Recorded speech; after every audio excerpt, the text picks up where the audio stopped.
जिस दिन सूर फूंका जाएगा तो तुम लोग फौज दर फौज मोजूद होगे और आसमान खोला जाएगा तो उसमें दरवाजे हो जाएंगे और पहाड़ चलाए जाएंगे तो वो रेत होकर रह जाएंगे। बेशक दोज़ख घात में है, यानी सरकशों के लिए कि उनका वही ठिकाना है, इसमें वो सदियों पड़े रहेंगे।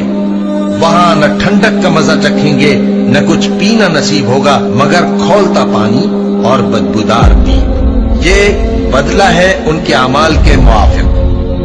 ये लोग हिसाब आखिरत की उम्मीद ही नहीं रखते थे और हमारी आयतों को मुसलसल झुठलाते रहते थे, और हमने हर चीज को लिख कर महफूज कर रखा है।